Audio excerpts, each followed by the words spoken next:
Hey everyone, Stef here. Hope you're all doing well. In this video, we're going to be reacting to and discussing the latest rumours on an electric Abarth 595e, based on renders posted by an article on a website, Motor One.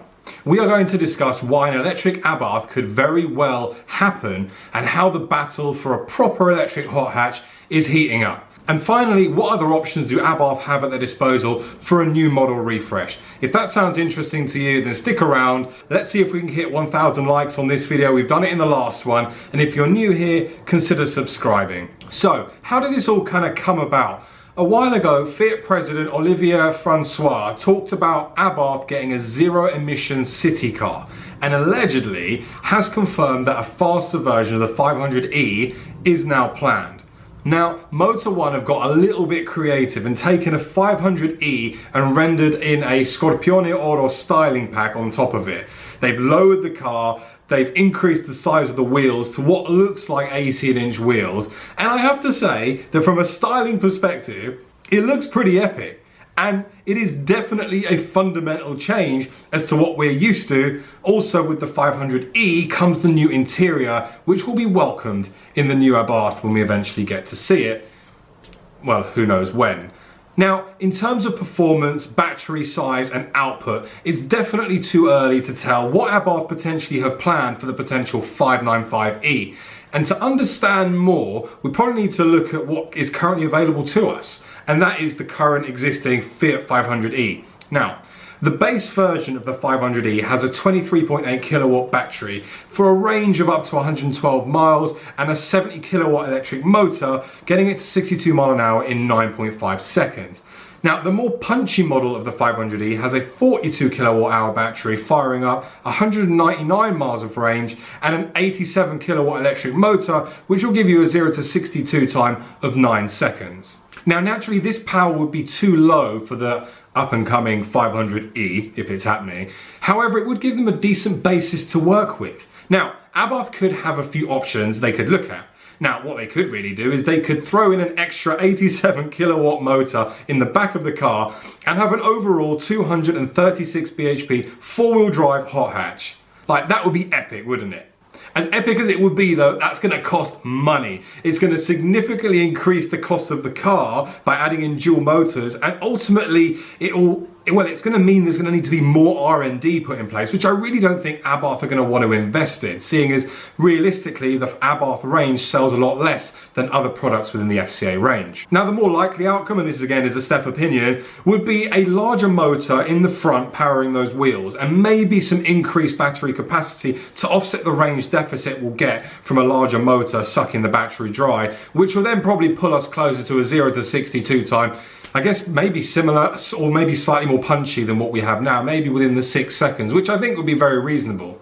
A four-wheel drive electric Abarth is something that I would definitely buy into.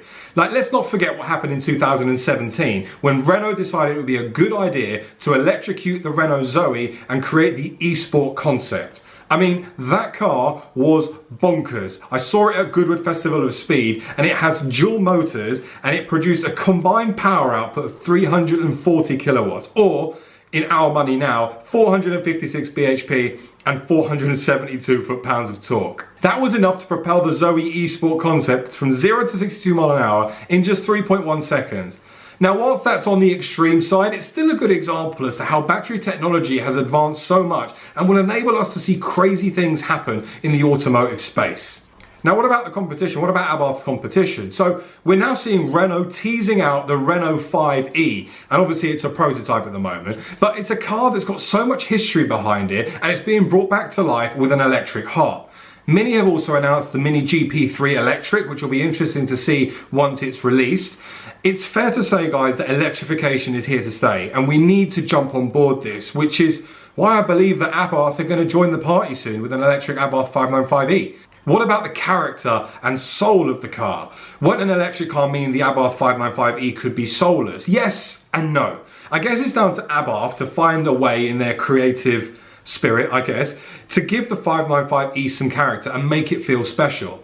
Now, the irony about all of this, we've all criticised Abarth in the past for not bringing something new to the table.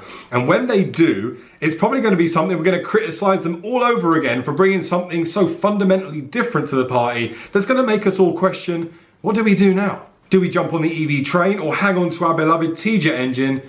It's a catch-22 really, isn't it? Now, I'll be honest, I thought that the 2021 Abarth 595 was going to have a hybrid engine. After driving the new Jeep Renegade, which has the 1.3 litre Firefly hybrid engine, I really thought that this was going to find its way into the 2021 595 comp. It would have given FCA, it would have given Abarth an FCA heart that's already in production in the form of Jeep. It would resolve all the issues they have with regards to emission. It would have increased the power, but I got that wrong, and we still have the same 1.4 litre turbocharged engine, which I discussed in detail in the previous video. If you haven't seen that video yet, check it out, because I talk about the platform in general and where it's going. We've all questioned why Abarth have come to the table again in 2021 with that 1.4 litre T-Jet, and does it now make potential sense as to why they've done it? So if Abarth have their heart set on an electric 595 or a 595e, why would you waste all your time and money changing away from the 1.4 litre internal combustion engine and platform which is already there and making the money until you're ready for the fully electric version of the 595? Now again, this is all speculation, and this video's come off of the back of an article which I saw, which was posted to the Facebook pages on the Abarth. Everyone kind of had their own bits to say about it, so here is mine in the form of a video. It's all speculation, it's not fact, and none of this is true. I've got no inside information. I'm just reacting to the Motor One article, which is linked in the description below if you want to have a full read of it. Now, I want to know your thoughts. Let me know in the comments below, how would you feel about an electric Abarth 595? Would you buy one? Or would it be the end for you? Like, would that be it? We'd be like, right, I'm done. I'm leaving the brand. For me, it's more of a natural automotive evolution that we're seeing. Electrification's here to stay, guys. And if manufacturers don't jump on board the EV train, they're going to end up out of business in a decade's time. So if you ask yourself the question again, would you rather have an electric Abarth or Abarth as a brand to not exist anymore? You can thank Tesla for that. My name's been Steph. You guys have been awesome. Thank you so much, and I'll see you all very soon on the next video. Take care, guys. Bye-bye.